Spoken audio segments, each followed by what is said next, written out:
Assalamualaikum warahmatullahi wabarakatuh. Perkenalkan, nama saya Nur Maulana Sofyan, NIM 0404 0123 096 dari kelas A4 semester 3. Nah, di sini saya akan membahas tentang soal UAS statistik sosial. Nah, sebelumnya mohon maaf Bu, soalnya saya sudah mempraktekkan yang Ibu beritahu tentang terkait SPSS, SPPS di laptop kakak saya dulu.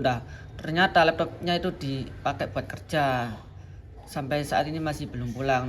Terus saya tapi sudah kayak menaruhnya kayak di Word gitu, jadi saya akan menjelaskan langsung di Wordnya gitu Bu, izin Bu. Oke, soalnya itu yang pertama membuat video tutorial, terus laporan hasil pengerjaan yang intinya itu kayak membahas statistik deskriptif, uji validasi, uji reliabilitas, uji asumsi klasik, dan uji hipotesis. Nah, di sini Bunia sudah kayak menerangkan tutorial cara SPSS-nya.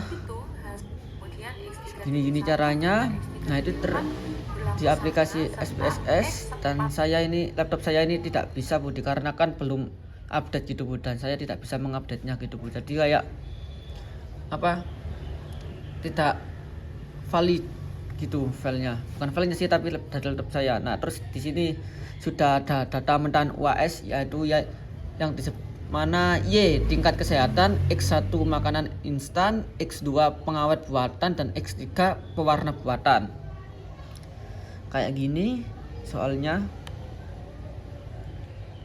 Terus di sini ada contoh data mentahannya juga yang diberikan oleh Ibu Niha. Kayak produk X1, price X2, distribution X3, dan promotion X4. Ini datanya. Nah, kita langsung membahasnya di Word langsung ya. Dikarenakan SPSS saya di sini tidak ada, atau laptop saya belum support karena belum diperbarui. Oke, yang pertama uji statistik deskriptif. Nah, ini itu kayak yang pertama itu ada N valid. Nah, X1 sampai Y1.3 nya itu 91 semua, terus missingnya 0 sampai Y3.1 nya juga sampai 0. X1 makanan instan. Nah, yang pertama ada X1.1 sangat setuju 26, setuju 36, ragu-ragu 20, tidak setuju 3, sangat tidak setuju 6, dan hasilnya 91. Nah, terus nomor 2 ada X1.2 sangat setuju 25, setuju 18, ragu-ragu 32, tidak setuju 10, sangat tidak setuju 6, dan jumlahnya 91 sama. Dan yang ketiga ada X1.3 25, 29, 19, 11, 7, dan hasilnya 91 juga. Dan ini hasil jumlahnya. Sangat setuju 76, setuju 83, ragu-ragu 71, tidak setuju 24, sangat tidak setuju 19, dan jumlahnya 273. Yang kedua ada X2 pengawet buatan. Ini hampir sama ya teman-teman. Terus ada X3 pewarna buatan, ini juga caranya hampir sama. Nah, ini Y tingkat kesehatan. Ini jumlahnya kayak modelnya itu hampir sama juga. Nah, terus di sini jumlahnya itu sangat setuju jadi 5, setuju 4, ragu-ragu 3, tidak setuju 2, dan sangat tidak setuju 1.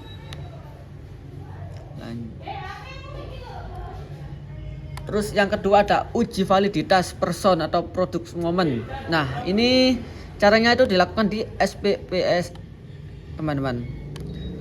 Person misal kayak X1.1 person correlation. Nah, itu kayak X1 nya 176. Ini kayak di rumus yang sudah dijelaskan oleh Bunia di tutorial YouTube-nya itu. Lanjut, ini juga sama. Ini kayak kelanjutannya gitu, korelationnya. Ini ada item pernyataannya. Nah, jadi item pernyataannya itu X1.1 itu R hitungnya itu 0,865, R tabelnya itu 0,208. Kondisi R hitung garis R tebal signing 0,000 lebih besar 0,50 dan kesimpulannya itu valid semua sampai X2.3. Ini juga hampir sama. Terus ada uji reliabilitas korban atau S alpha, korban alpha. Nah, ini kayak reliabilitas itu saya rumusnya hampir lupa Bu, mohon maaf Bu. Soalnya SPSS nya ada di laptop kakak saya dan buat kerja Bu. Ini sama-sama. Nah, ini cuma variabelnya teman-teman. Kalau sudah dirumus dan dihitung, langsung variabel bebas 1.1 makanan mie instan alpanya itu ada 0,840, keterangannya reliable. Yang kedua ada bebas 1.2 pengawet buatan, alpanya itu 0,831, keterangannya reliable. Yang ketiga ada bebas 1.3 pewarna buatan, alpanya 0,851 reliable. Dan yang terakhir ada terikat 1 tingkat kesehatan, hasilnya alpanya 0,948, keterangannya reliable juga. Yang keempat ada uji asumsi klasik. Nah, jadi uji asumsi klasik ini kayak normalitas probability plot. Nah, sebaran data dikatakan berdistribusi normal jika titik-titik sejajar dengan garis diagonal. Nah, kesimpulannya tidak berdistribusi normal karena ini garisnya teman-teman. Karena titik-titiknya tidak sejajar, melainkan kayak ronggak-ronggak ke atas gitu teman-teman. Normal plot of regression ratio dependent variable Y1-nya ini. Terus yang B ada Kolmogorov Smirnov test. Nah, jika nilai signifikan lebih besar 0,05 maka berdistribusi normal. Jika nilai signifikan lebih kecil 0,05 maka tidak berdistribusi normal. Ini kayak tutorialnya, ntar hasilnya itu 000 ini. Test distribusi is normal calculated from data Lilie for significant correlation. Nah, kan itu kan sudah dijumlah teman-teman. Dari hasil uji Kolmogorov test di atas dapat disimpulkan variabelnya tidak berdistribusi normal. Nah, yang kelima ada uji hipotesis. Nah, uji hipotesisnya ini yang pertama ada A, analisis regresi linear berganda. Ini kayak modelnya, kontennya itu kayak konstannya itu kayak X1. Terus unstandardized coefficient kan kayak ini hasilnya, nanti signya itu kayak gini. Ini dependent variable Y1-nya. Nah, dirumuskan jadi kayak gini. Y sama dengan 1,636 ditambah min 0,043 dalam kurung X1 tutup kurung plus 0,717 buka kurung X2 tutup kurung plus 0,259 buka kurung X3 tutup kurung. Nah, Y tingkat kesehatan X1 sama dengan makanan instan, X2 sama dengan pengawet buatan, X3 sama dengan pewarna buatan. Terus ada yang B. Nah, ini hasilnya teman, astagfirullah. Uji simultan F. HO-nya itu ada tidak terdapat pengaruh makanan instan, pengawet buatan dan pewarna buatan terhadap tingkat kesehatan secara simultan H1-nya terdapat pengaruh makanan instan, pengawet buatan, dan pewarna buatan terhadap tingkat kesehatan secara simultan. Ini kak cara-caranya gitu di SPPS.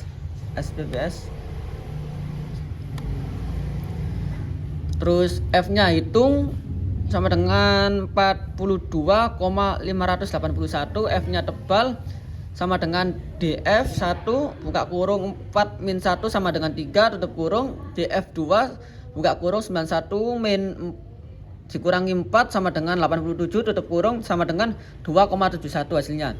Jika F hitung lebih besar dari F tebal, H1 diterima. Jika F hitung lebih kecil dari F tebal, HO diterima. Nah, jadi kesimpulannya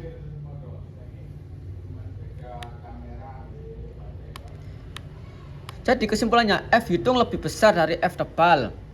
Buka kurung 42,581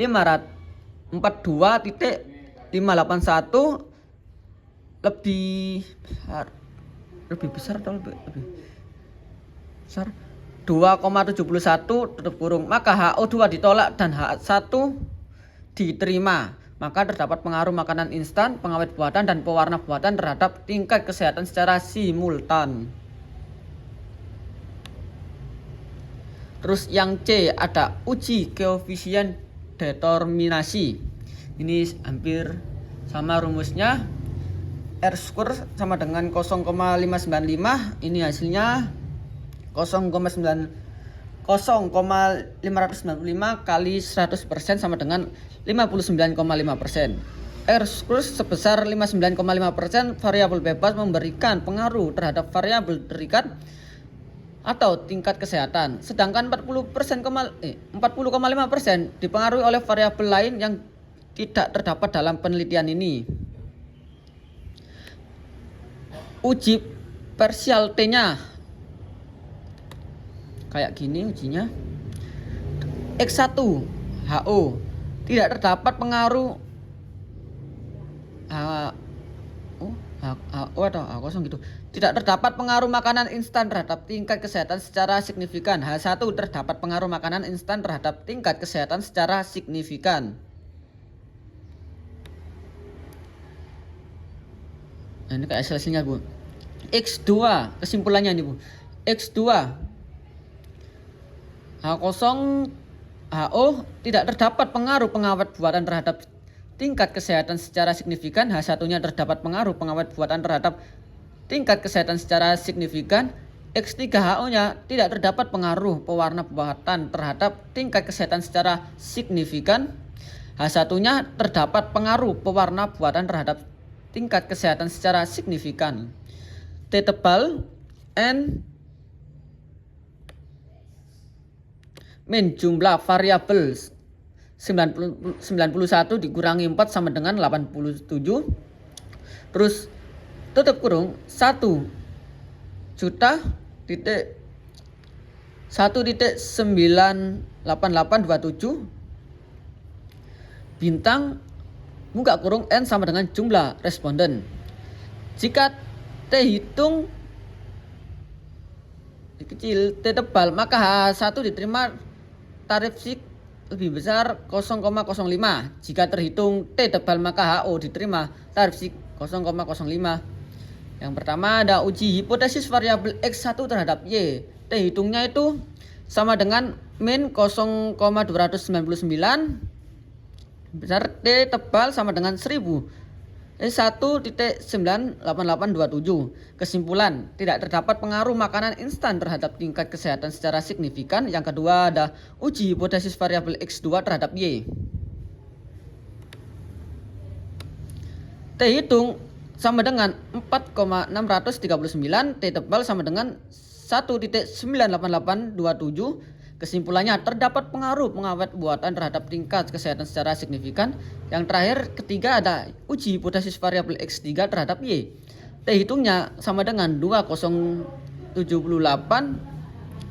T tebal sama dengan 1.98827. Jadi kesimpulannya terdapat pengaruh pewarna buatan terhadap tingkat kesehatan secara signifikan. Oke, sekian pembahasan saya tentang UAS statistik sosial. Apabila ada salah kata mohon dimaafkan Bu, dan saya mohon izin minta maaf sekali lagi soalnya saya menjelaskannya langsung di Word bukan kayak tutorialnya di SPSS. Soalnya laptop saya ini tidak memadai, atau bukan memadai, soalnya belum support karena belum diperbarui. Sekian, terima kasih. Wassalamualaikum warahmatullahi wabarakatuh.